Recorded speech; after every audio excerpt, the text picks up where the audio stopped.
உள்ள வரலாமா? அடடே வாங்க சார் வாங்க. இருங்க சேர் எடுத்துட்டு வரேன். இருக்கட்டும் பரவாயில்ல. டீச்சர் இல்லையா? டீச்சர் சிந்துவும் கடைக்கு போயிருக்காங்க. ரொம்ப நல்லதா போச்சு. ஒரு முக்கியமான விஷயமா பேச வந்தேன். வராதவர் வந்திருக்கீங்களேன்னு யோசிச்சேன். என்ன விஷயம் சொல்லுங்க. எல்லாம் கல்யாண விஷயமா தான் பேச வந்தேன். சிந்துவோட கல்யாணத்தை பத்தியா? அதை கவனிச்சுக்கதான் நீ இருக்கியே. நான் லக்ஷ்மியோட கல்யாணத்தை பத்தி பேச வந்தேன். என்ன சொல்றீங்க? லக்ஷ்மிக்கு சொந்தம்னு சொல்லிக்கிறதுக்கு யாருமே இல்லை. ஒரு சகோதரன் ஸ்தானத்திலிருந்து அவ கல்யாணத்தை நடத்தி வைக்கலான்னு நான் நினைக்கிறேன். சார் புரியுது. முறைப்படி பொண்ணு கேட்க உன்னை என் வீட்டுக்கு தான் வர சொல்லி இருக்கணும். சரி, நமக்குள்ள என்னன்னுதான் நானே இங்க வந்தேன். பார், நகையெல்லாம் அதிகமா போட முடியாது. கல்யாண செலவெல்லாம் நான் பாத்துக்கிறேன். மாப்பிள்ளைக்கு என்னென்ன செய்யணுமோ அதெல்லாம் ஒழுங்கா செஞ்சிடறேன். ஆனா மச்சன மோதிரம் மட்டும் நீ எனக்கு மறக்காம போட்டுறணும். விஜயா, 1000 கோயில்கள் கட்டி கும்பாபிஷேகம் நடத்துறதை விட ஒரு விதவைக்கு வாழ்வு கொடுக்கிறது பெரிய புண்ணியம். அந்த புண்ணியத்தை தேடுற மனப்பக்குவம் யாருக்கும் வந்துடுறதில்லை. இந்த விஷயத்துல நீ எல்லாரோட ஒருபடி மேல போயிட்ட. உண்மையிலேயே லக்ஷ்மி ரொம்ப கொடுத்து வச்சவன். சார், உங்க முன்னாடி நிக்க கூட எனக்கு அருகதை இல்ல. நான் கூட உங்களை தப்பா நினைச்சிட்டேன்.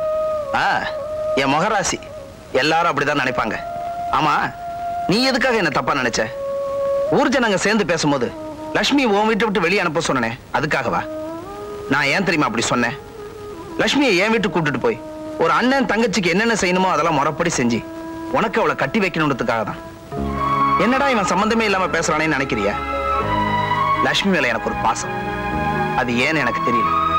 ஒருவேளை நானும் லட்சுமி போன ஜென்மத்துல உருதாய் வைத்து பிள்ளைங்களா பிறந்தமா? அப்படின்னா அந்த டிரான்ஸ்ஃபர் விஷயம்? விஜயா, நான் சொல்றதை நல்லா யோசிச்சுப்பாரு. உனக்கும் லட்சுமிக்கும் இதுதான் சொந்த ஊர். லட்சுமி விதவைங்கிறது இந்த ஊர்ல எல்லாருக்குமே நல்லா தெரியும். நாளைக்கு கல்யாணத்துக்கு அப்புறம் இவங்க மத்தியில நீங்க வெளியே தெருவு நடக்க வெக்கப்படுவீங்க. அவங்களும் உங்களை ஒரு மாதிரியா பார்க்கலாம், பேசலாம். அதனால அறிமுகமே இல்லாதவங்க வாழ்ற இடத்துல நீங்க ஆனந்தமா வாழணுன்றதுக்காகத்தான் நான் இந்த டிரான்ஸ்ஃபரே ரொம்ப கஷ்டப்பட்டு வாங்கினேன். லட்சுமி உன்னை விரும்புறாங்கிறத நான் தெரிஞ்சுக்கிட்டேன். நீயும் லட்சுமியை விரும்புறங்கிறத நான் புரிஞ்சுக்கிட்டேன். இதெல்லாம் தெரிஞ்சதுக்கு அப்புறம் தான் ஒரு தீர்மானமான முடிவுக்கு வந்து உன்னை சந்திக்க வந்தேன். சார், நான் உங்களுக்கு எப்படி நன்றி சொல்றேன்னு தெரியல. மாப்பிள்ளையும் மச்சனும் நன்றி சொல்லிக்கணும்னு அவசியம் இல்லை. ஆனா ஒண்ணு மாத்திரம் மனசுல வச்சுக்க. என்னன்னு சொல்லுங்க சார். நீங்க தேர்ந்தெடுத்துக்கிட்ட இந்த வாழ்க்கையில இன்னைக்கு எந்த மனப்பக்குவத்துல இருக்கீங்களோ அதே போலதான் கடைசி வரைக்கும் இருக்கணும். நிச்சயமா இருப்போம். ஏதோ கொஞ்ச நாள் பழகின வாத்தியாரோட அறிவுரையா இதை நினைக்காம ஒரு அன்பு சகோதரிக்காக அண்ணன் கேட்கிற வரமா இதை நினைச்சுக்க. வரமா இல்ல சார், இதை நான் தெய்வ வாக்கா எடுத்துக்கிறேன். ரொம்ப தேங்க்ஸ். அடடே வாங்க டீச்சர். என்னம்மா இதெல்லாம்? மாப்பிள, கல்யாணத்தை எப்ப வச்சுக்கலாம்? சிந்துவோட கல்யாணம் முடியட்டும். சார், நாளைக்கு நிச்சயதார்த்தத்துக்கு நீங்க அவசியம் வரணும். நான் இல்லாமலா? தங்கச்சி பொண்ணு கேட்க வந்திருக்காங்க. உனக்கு சம்மதம் தானே? சம்மதம் தாங்க. அப்புறம் என்ன, தாம்பூலத்தை மாத்திக்க வேண்டியதானே? ஏன்பா வேலு, தேதியை முடிவு பண்ணியாச்சா? தேதியை முடிவு பண்றதுக்குள்ள ஊருக்குள்ள ஒரு செய்தி பரவிக்கிட்டு இருக்கு. அது உண்மையா பொய்யா நாங்க தெரிஞ்சுக்கணும். என்ன செய்தியை தெரிஞ்சுக்கணும்? ஒண்ணுமில்ல, இந்த வீட்டுல இருக்காங்களே டீச்சர், விதவை டீச்சர், அவங்களுக்கும் என் சம்பந்தியாக போற பெரிய மனுஷன் விஜயனுக்கும் ஏதோ தொடர்பு இருக்குன்னு ஊருக்குள்ள பேசிக்கிறாங்க. ஏதோ தொடர்பு இல்ல பங்காளி, காதல் தொடர்பு. இங்க சிந்தாமணியை பொண்ணு பார்க்க வந்திருக்கீங்களா, இல்ல லட்சுமிக்கும் விஜயனுக்கும் என்ன தொடர்புன்னு தெரிஞ்சுக்க வந்திருக்கீங்களா? ஹெட்மாஸ்டர் சார், கோச்சுக்க கூடாது. என் தம்பிக்கு பொண்ணு கேட்டு தான் வந்திருக்கோம். வெள்ளையத்தேவன் பரம்பரைக்கு பொண்ணு பிடிச்சிருந்தா மட்டும் போதாது, குடும்பத்தோட லட்சணமும் தெரிஞ்சாகணும். லட்சணம் இல்ல பங்காளி, அவலட்சணம். இங்க அனாவசியம் பேசக்கூடாது. ஏதாவது கேட்கறதா இருந்தா நேரடியா கேட்கணும். அதைத்தான் முன்னாடியே கேட்டோமே. விஜயனுக்கு லட்சுமிக்கு என்ன தொடர்பு? லட்சுமி ஏன் இந்த வீட்டுல இருக்கு? சின்ன வயசுல விதையாயிட்ட பொண்ணு சின்ன பையனோட ஊரெல்லாம் சுத்துது. அது ஏன்? விஜய லட்சுமிக்கு சாப்பாடு கொண்டாந்து கொடுக்கறான். லட்சுமி விஜயனை தனியா போய் கோயில சந்திக்கிறா. அது ஏன்? பொண்ணு எடுக்க போறவங்க நாங்க விளக்கமா தெரிஞ்சுக்க ஆசைப்படுறோம். தங்கமான பொண்ணா இருந்தாலும் தட்டுக்கட்ட குடும்பமா இருந்துடக்கூடாது பாருங்க. சி, மனுஷங்களா நீங்க எல்லாம்? உங்களை சொல்லி குத்தம் இல்லையா? கூட பிறந்த அக்கா தங்கச்சிங்க அறுத்துட்டு வீட்டுல இருந்தா கூட 5வது கல்யாணம் பண்ணிக்கலாமான்னு ஆசைப்படுற ஆளுங்க நீங்க. அனாதைய வந்த பொண்ணு மேலே அனுதாபப்பட போறீங்க? சார், அதிகமா பேசாதீங்க. இது உங்களுக்கு சம்பந்தம் இல்லாத விஷயம். எதையா சம்பந்தம் இல்லாத விஷயம்? அனாவசியமா ஒரு பொண்ணை பத்தி அவதூறா பேசிக்கிட்டு இருப்பீங்க, அதை கேட்க கூடாதா? அந்த பொண்ணு மேல சாருக்கு என்ன அத்தனை பரிவு? லட்சுமி என் ஸ்கூல்ல வேலை செய்யற டீச்சர். கரெக்ட். இவங்க பிள்ளைகளுக்கு என்ன பாடம் நடத்துறாங்க பங்காளி? காதல் பாடம், லவ் சப்ஜெக்ட்.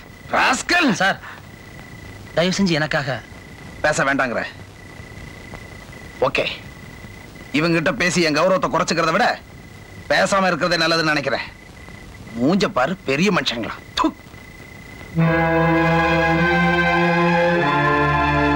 இப்ப நான் என்ன செய்யணுங்கிறீங்க?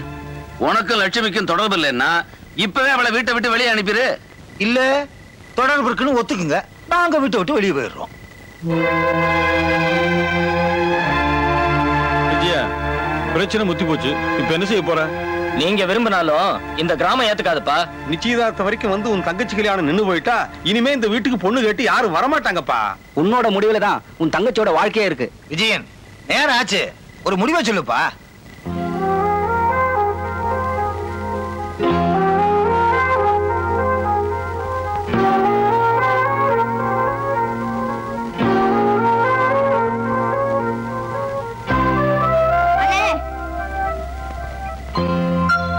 கொஞ்சம் இருந்து வந்துடுறேன்.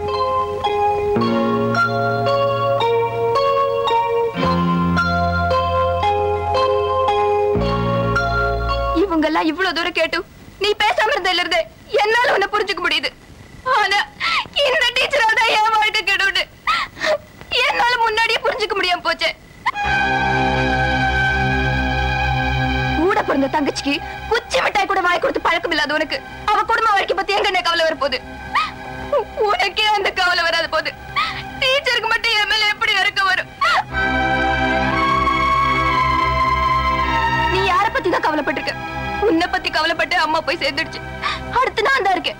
ஒரு வழியா என் கதையை முடிச்சிட்டேன்னா குடும்பத்துக்கே கொள்ளி வச்ச பெருமையாவது ஒரு கிடைக்கும். நீ எனக்கு நல்ல வாழ்க்கை அமைச்சு கொடுக்க மாட்டேன்னு எனக்கு தெரியும். இது நானா தேர்ந்தெடுத்துக்கிட்ட வாழ்க்கை. இதையும் கெடுத்துடணும்னு ஆசைப்படுறியா? இவ்வளவு தூரம் நடந்ததுக்கு அப்புறமும் நான் உயிரோடு இருப்பேன் நீ நினைக்கிறியா? சிந்து,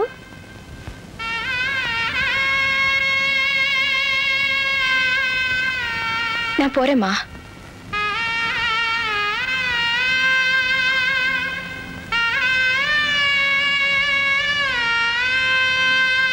உன்னோட கல்யாணத்துக்காக நான் வாங்கி வச்சிருந்த பரிசு.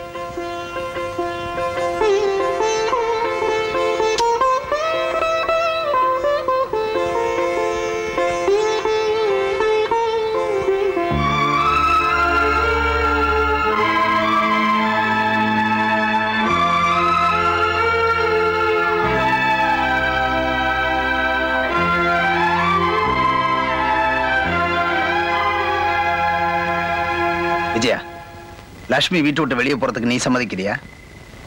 சார், தாயை காப்பாத்த மறந்துட்டேன்னா தங்கச்சியும் தவிக்க விட்டக்கூடாது. விஜயா, நீ வயசுல சின்னவனா இருந்தாலும் உன்னை வணக்கத்துக்குரியவனா நினைச்சேன். என் கணக்கு தப்பா போச்சு. உன் எதிர்க்க நின்னு பேசுறது மகா பாவண்டா. பாவ போலாம்.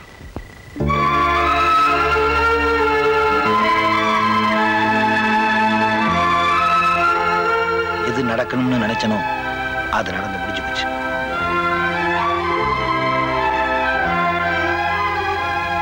ஒரு வழியா பிரச்சனை முடிஞ்சு போச்சு. ஆக வேண்டியது கவனிங்க.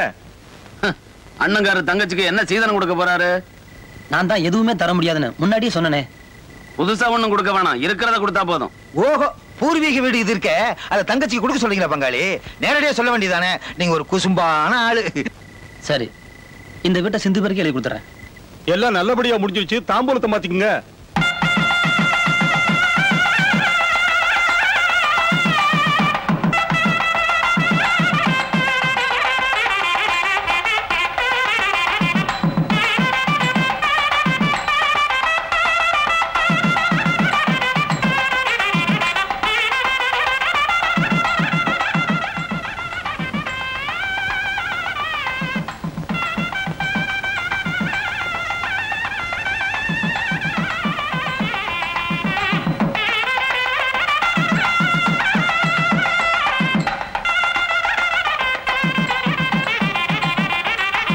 நீங்களாவது கல்யாணத்துக்கு போயிருக்கலாம். சுமாரமா சுயநலவாதிகளும் சொறி நாய்களும் ஒண்ணுதான்.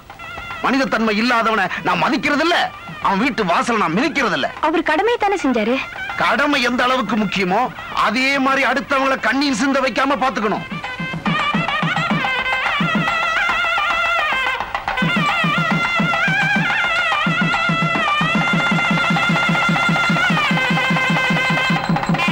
கோயிலுக்கு நேரம் ஆச்சு சார். ஏமா அங்க போய் ஜாயின் பண்றதுக்கு இன்னும் ஒரு வாரம் டைம் இருக்கு.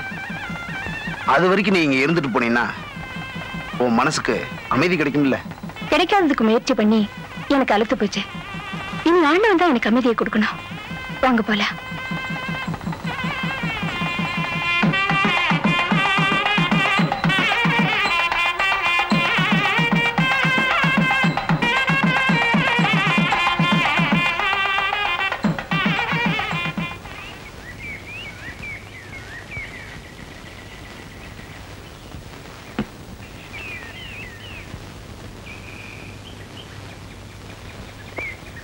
லக்ஷ்மி, உன் டிரான்ஸ்ஃபர் வேணும்னா கேன்சல் பண்றது ட்ரை பண்றேன். நீ இங்கே தங்கிடுமா?